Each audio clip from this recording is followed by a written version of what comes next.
დააბრუნებს თუ არა ქართული ოცნება სისხლიან ბანერებს 2024 წლის საპარლამენტო არჩევნების წინ.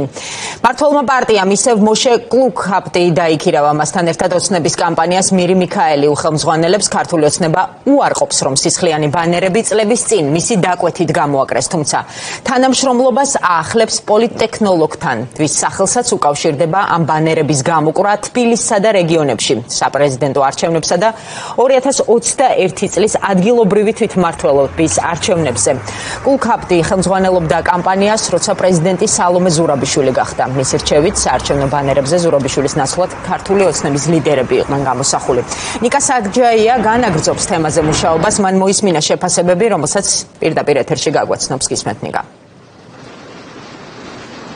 ფაქტია, რომ სალომე ზურაბიშვილის ბანერებზე გამოსახული ქართული ოცნების ლიდერებისთვის სწორედ ეს ბანერები რამდენიმე თვის წინ უკვე სანანებელი გახდა, თუმცა მაინც იგივე პიარ სტრატეგისტი დაიქირავა მართლმა პარტიამ, რომელიც 2024 წელს იქნება მთავარი მრჩეველი და გადაწყვეტილების მიღები, როგორი კამპანია იქნება ხელისუფლებას 2024 წლის გარდამტეხი და მნიშვნელოვანი არჩევნებისთვის. თავად კითხვაზე დააბრუნებენ თუ არა სისხლიან ბანერებს და იქნება თუ არა აგრესიული კამპანია, მართლ პარტიაში ამაზე ჯერ პასუხი არ აქვს, ამბობენ რომ ეს ყველაფერი დამოკიდებული იქნება ერთის მხრივ ოპოზიციის ქმედებაზე, თავის მხრივ კი უარყოფენ ინფორმაციას, რომ თითქოს ეგრეთ წოდებული სისხლიანი ბანერები იყოს სწორედ კლუკჰაფტის ასე ვთქვათ შეთავაზებული იდეა, თუმცა მართლი პარტიის ლიდერი მაგალითად არ უარყოფს, რომ ეს გადაწყვეტილება სხვა ასე ვთქვათ ადამიანებმა მიიღეს, რომლებიც ასე ვთქვათ იყვნენ მართლი პარტიის საარჩევნო კამპანიაში ჩართული, თუმცა ეს არ უკავშირდება მოშე კლუკჰაფტს. რაც შეეხება უკვე ოპოზიციის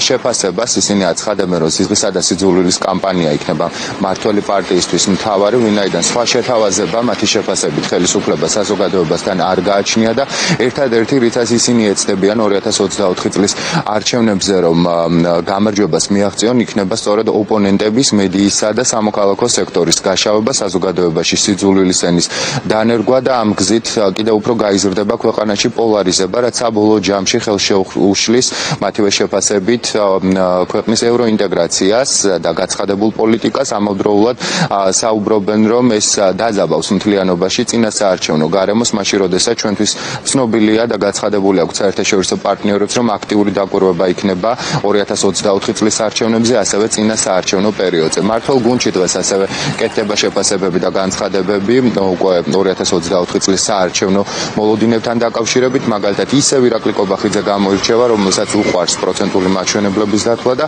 საუბრობს, რომ მართველი გუნდი აუცილებლად 55%-ზე მეტ მაღალ მაჩვენებელს აჩვენებს ამ არჩევნებზე. მათი რჩევა რომ ჩაგვენაცვლებინა სალომე ზურაბიშვილის ბანერები, ჩვენი ბანერები ქოთეთი მათი რჩევა იყო, რაც გავითვალისწინეთ, ძალიან სასარგებლო აღმოჩნდა და შესაბამისად აგვახმარა შედეგის გაუმჯობესებაში. სისხლიანი იყო ის ბანერებით როგორი იყო ეს საკითხი, მაგრამ ეს ბანერები ძალიან კარგად ასახავდა ხალხმოძრაობის სახეს. თუმცა მათი იდეა ეს პრინციპში არ იყო. ჩვენი პიარული გუნდის გაძლიერება ნიშნავს იმას, რომ ჩვენთვის საკმარისი არ არის თუნდაც 55%-ის მიღება შემდეგ საპარლამენტო არჩევნებში. ჩვენი კამპანია იქნება რა თქმა უნდა თვისებრივად პოზიტიური. ჩვენ არსებითად ავაგებთ ამ კამპანიას იმაზე თუ რა უნდა გაკეთდეს შემდეგი 4 წლის განმავლობაში ჩვენი ქვეყნის განვითარებისთვის, თუ დაგჭირდება საზოგადოების იმის შეხსენება თუ ვინ არიან ამ კოლექტიური ნაცნობრობის წევრები, რა თქმა უნდა ამასაც გავაკეთებთ. მოშე არის გაშავებაზე სპეციალიზირებული პიარ ტექნოლოგი, რომელიც ამ ჯარში ხელისუფლების კამპანიის ერთ ნაწილს ასრულებს, ანუ ის აშავებს ოპონენტს, მაგალითად ჩემს შემთხვევაში და შემდეგ კომპონენტზე ხდება ხოლმე მიქსება ამ ძალადობრივი ჯგუფების. ანუ ის ერთ კომპონენტს ასრულებს გაშავების და მე რაღაცა მოვარდება და იმავე რაღაცა გამოგრალა, იმის გამო რაღაცა ფიზიკურ ანგარიშთაობას ცდილობს ჩემზე.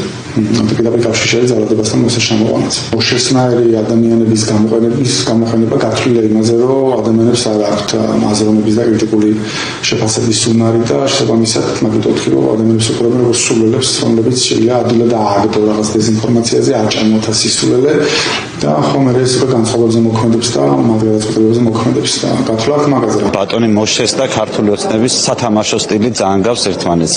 დაპირისპირებით, შუღლით და ზიზღის გავრცელებით პოლიტიკური დივიდენდის წერა და არჩევნებზე გასვლა არის როგორც ჩანს უნიკალური სტილი ბატონი მოშესი, რომელსაც ქართული ოცნება წარმატებით იყენებს. მათ პოზიტივით მათ საარჩევნო კამპანია რაც ხელშეულებაში არიან არ ჩაუტარებიათ. შესაბამისად, ნეგატივი და ზიზღით საარჩევნო კამპანიის მართვის სპეციალისტი დაიქირავებს როგორც წინა შემთხვევაში, ისე ახლა გასაკვირი და მოულოდნელი არაფერია. მოშე მე მგონი სულ მათთან არის ისედაც.